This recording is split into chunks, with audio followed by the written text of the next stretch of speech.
हमारे भारत के पास दो लक्ष्य थे आधुनिक काल में। पहला लक्ष्य था आजादी, जिसको हमारे भारत के हमारे पूर्वजों ने कठोर संघर्ष करके 1857 से 1947 तक के लगभग 90 सालों में बुजुर्गों ने, नौजवानों ने, हमारी माताओं ने, बहनों ने कठोर संघर्ष किया और आजादी प्राप्त कर ली। और दूसरा लक्ष्य था हमारे पास एक विकसित राष्ट्र, जिसकी संकल्पना गणतंत्र होने के बाद, संविधान के लागू होने के बाद हमारे भारत के महापुरुषों ने की थी कि हमको एक विकसित राष्ट्र बनना है। दोस्तों, मेरा काम सिर्फ ये है कि हम जागें। मेरा काम किसी को उपदेश करना नहीं है, मैं उपदेशक नहीं हूं। मैं अपने भारत की वास्तविकता, हमारे भारत की वास्तविकता आप लोगों तक पहुंचाना चाहता हूं कि हम कहां हैं, हम कहां से शुरू हुए हैं और हमें कहां जाना है, हम कहां पर रुके हुए हैं। आपका सुनना न सुनना ये आपकी जिम्मेदारी है, इसमें कोई बड़ी बात नहीं है। दोस्तों, अच्छी चीजें हर किसी को पसंद भी नहीं आती, आप अच्छी तरह जानते हो। आपसे ज्यादा इस बात को कौन जानता है।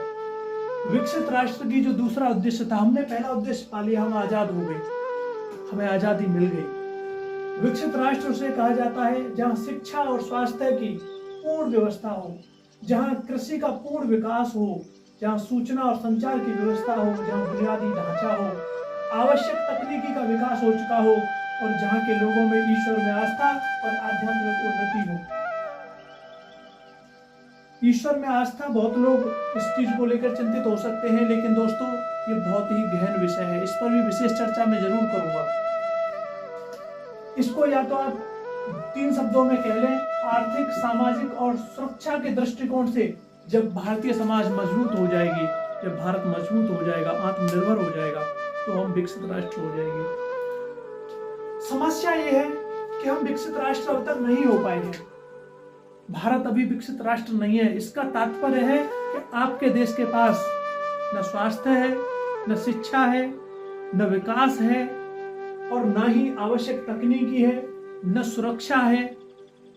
हमारे देश के पास अभी बहुत कुछ नहीं है और ये बहुत कुछ इसलिए नहीं है कि सरकारें कुछ नहीं कर रही, कोई कुछ नहीं कर रहा, बहुत कम लोग बहुत कुछ कर रहे हैं। इसकी समस्या भी है। समस्या कहां है? हम विकसित क्यों नहीं हो पा रहे हैं? हम अमेरिका और इंग्लैंड की बराबरी क्यों नहीं कर पा रहे हैं? क्योंकि हमारे पास महत्वाकांक्षी लोगों का अभाव है। हमारे पास महत्वाकांक्षी लोग कौन? जो भारत के विकास को अपना जीवन लक्ष्य बना लें। भारत का विकास ही जिनके जीवन का लक्ष्य हो। दूसरी समस्या है कि भारत का विकास लक्ष्य इसलिए नहीं बन रहा क्योंकि जो आधुनिक माहौल है वो संक्रमण का काल है। संक्रमण का काल किसे कहा जाएगा? हम आजाद हो गए, आजाद होने के बाद हम पर उससे भी पहले बहुत आक्रमण हुए। अब आजादी के बाद हमें नई नई आजादी मिली है। अब हम उस दौर में जी रहे हैं जहां शिक्षा का अभाव है, लेकिन YouTube की रील्स, इंस्टाग्राम की रील्स और फेसबुक जैसी रील्सों ने और उस पर हो रहे नृत्य ने और उस पर हो रही बकवास ने युवा का जो मेंटलिटी स्तर है ना, जो मानसिक संतुलन है, वो बिगाड़ के रख दिया है। और इतनी चमक दमक आ गई है जीवन में, इतनी चमक दमक आ गई है कि हर किसी को सुख बस वही जो ये सोशल मीडिया है, जो एक तरीके से हमारे सामने जो प्रस्तुत किया जा रहा है टीवी के द्वारा। टीवी हमारे भारत के बर्बादी का मेन कारण है। टीवी पर जो एडवर्टाइजमेंट किया जा रहा है वो हमें एक ऐसा मानसिक स्तर दे रहा है जिसके हम योग्य ही नहीं है, जिसके हम लायक ही नहीं है, और वो दिखाया ऐसे जा रहा है कि वही जीवन का एकमात्र लक्ष्य है। सिर्फ वही लक्ष्य नहीं है, तभी तो हम कुछ नहीं कर पा रहे हैं। पश्चिमी शिक्षा का इतना ज्यादा हावी हो गई है हम पर कि हम अपनी शिक्षा को भूल चुके हैं। एक सामान्य सी बात है, और आध्यात्मिकता तो हम में से खो गई है। America, England, Germany, France, Japan, ये आपको मैं मुख्य मुख्य देशों के नाम बता रहा हूं। आध्यात्मिकता को लेकर इतने चिंतित हैं, उनके यहाँ 12-12, 14-14 साल के लड़के एक हथियार लेकर अपने ही साथियों की सामूहिक हत्याएं कर रहे हैं। डिप्रेशन के शिकार हो रहे लोग, क्योंकि वहां आध्यात्मिकता का अभाव हो गया था। वो भौतिकवाद की उन सब चीजों को पा चुके हैं जिनकी भारत के युवा कल्पना कर रहे हैं, जिनको लेकर हम चिंतित हैं, वो सब पा चुके हैं। ये तुमको भी पता है, मुझको भी पता है। वो परेशान है हम कि आध्यात्मिकता मिले हमें। भारत के मिशनरीजों को बुलाते हैं, भारत के संतों को बुलाते हैं, वह कथाएं करवाते हैं।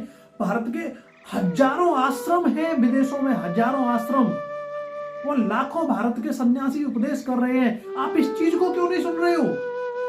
हमें ये भी तो जानना चाहिए कि ये गंदगी हमें दे दी गई है और हमारे यहाँ से जो क्वालिटी ऑफ प्रोडक्ट है वो ले जाया जा रहा है। पहले धन के रूप में ले जाया गया, अब ज्ञान के रूप में ले जाया जा रहा है। अमेरिका के हजारों बच्चे नृत्य आश्रमों में जो अमेरिका में बने हुए हैं, वेद मंत्रों का पाठन करते हैं, स्मरण करते हैं, उच्चारण करते हैं, नित्य। किसी को डाटा चाहिए, सर्च करो ना, गूगल पर खोजो ना, तभी तो कुछ मिलेगा। खोजते हो कुछ और हो, मिलेगा तो मिलेगा अच्छा नॉलेज कहां से? इसके समाधान भी है। जो समस्या है, हम विकसित नहीं हो पा रहे हैं, इसके भी समाधान है। हम गलत मार्ग पर चले गए हैं, हम अपने आप को नहीं पहचान पा रहे, हर चीज के समाधान होते हैं। देखिए, वर्तमान काल संक्रमण का काल है। अब संक्रमण का काल है, इसकी समस्या से कैसे बचा जाए?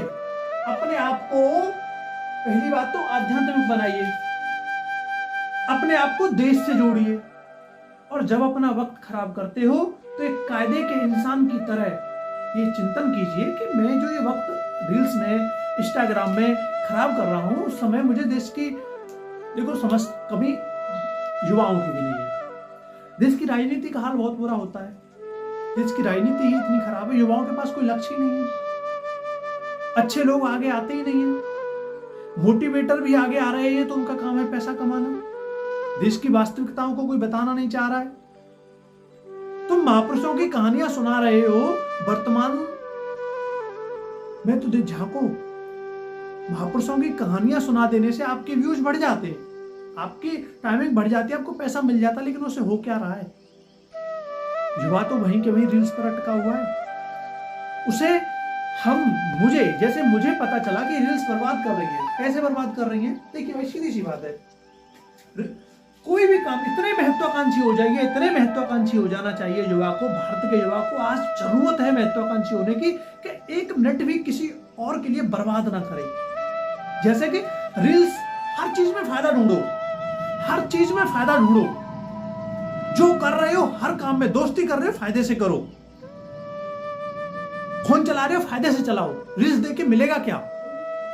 कौन से सुख की कल्पना कर रहे हो?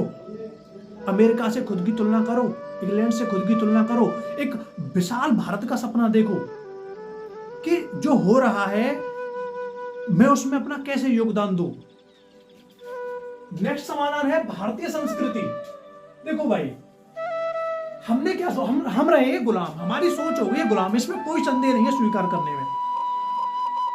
90% भारतीयों की सोच गुलाम है भाई। हम हजारों सालों तक गुलाम रहे हैं, तो अपनी भारतीय संस्कृति को भूल गए हैं। भारतीय संस्कृति में आप जानने की कोशिश करें तो मैं आपको बता सकता हूं कि भारतीय संस्कृति में एक पराविद्या होती है और एक अपराविद्या होती है। कौन कौन सी? एक पराविद्या होती है, एक अपराविद्या होती है। पराविद्या होती है आध्यात्मिक विद्या और अपराविद्या होती है सांसारिक और भौतिक विद्या। इन दोनों का काम क्या है? पराविद्या व्यक्ति को आध्यात्मिक ताकत देती है, उसे स्पिरिचुअल बनाती है, उसे नैतिक बनाती है, और अपराविद्या उसे भौतिक सुख प्रदान करती है। हमारे ऋषि मुनि एक तरह के नहीं होते थे। कोई ऋषि मुनि तो शस्त्रों की साधना करते थे, कोई ऋषि मुनि ब्रह्म ज्ञान की साधना करते थे, कोई ऋषि मुनि केवल तपस्या करते थे ब्रह्म को प्राप्त करने की, आध्यात्मिक ज्ञान प्राप्त करने की। उन्हें किसी से कोई मतलब नहीं था। हमारे ऋषि भांति भांति के हैं। हमारे ऋषियों ने आविष्कार नहीं किए थे क्या? हमारे ऋषियों के पास आधुनिक दौर में ही देख लो, हर तरीके का इंसान है। हमारी आध्यात्मिकता बहुत आवश्यक है। मैं तो ये कह रहा हूं, किसी से तुलना मत करो। अमेरिका क्यों आध्यात्मिकता की ओर बढ़ रहा है? अब इंग्लैंड क्यों अपने बच्चों को वेद मंत्रों के जाप करा रहा है? मुझे तो बस इसी का जवाब दे दीजिए बस। कोई तो बात है ना, जरूरत है ना उसकी भी। और अपराविद्या की भी व्यवस्था है हमारे शास्त्रों में। अपराविद्या से भौतिक सुख, पैसा, गाड़ी, सुविधा, शादी विवाह, बच्चे, उनका भोग सुख सब प्राप्त कीजिए, इसकी कहां मना है। लेकिन एक व्यवस्थित तरीके से अपने समय को बर्बाद क्यों कर रहे हो? मनुष्य का प्रयास और ईश्वर का आशीर्वाद इस जगत को चलाते हैं। कोई सोचे जगत को कौन चलाता है? देखिए, अंग्रेजों ने भारत में राज किया तो उनके अंदर काबिलियत थी। कहते हैं जयचंदों की वजह से राज किया विदेशियों ने, तो जयचंद को अपने वश में कर लेना भी विदेशियों की काबिलियत थी। इसको स्वीकार नहीं किया जा सकता। आज वही विदेशी अपनी काबिलियत दिखाकर फिर हमारे शास्त्रों को, हमारी आध्यात्मिकता के द्वारा वो हम पर आशासन करेंगे। क्योंकि तुम्हारे पास तो रील्स देखने से ज्यादा फुर्सत है ही नहीं। हमारे पास तो सिर्फ यही काम है कि रील्स देखनी, रात को 1-1:30 बजे तक रील्स देखनी, 10 बजे शुरू हो जाना और सुबह जग के फिर रील्स देखनी, फिर कहीं जाना आना, दिन में रील्स देखनी, ऑफिस में। यार, लोग समय चुरा चुरा कर रील्स देख रहे हैं, अपने काम से मुंह चुरा चुरा कर रील्स देख रहे हैं। ऑफिस में बैठे बैठे लोग, विद्यालय में बच्चे आते जाते हुए रील्स देखते हुए जा रहे हैं, तो शिक्षा कहां से घुसेगी दिमाग में? कहां से? चिंतन के विषय तो बहुत है।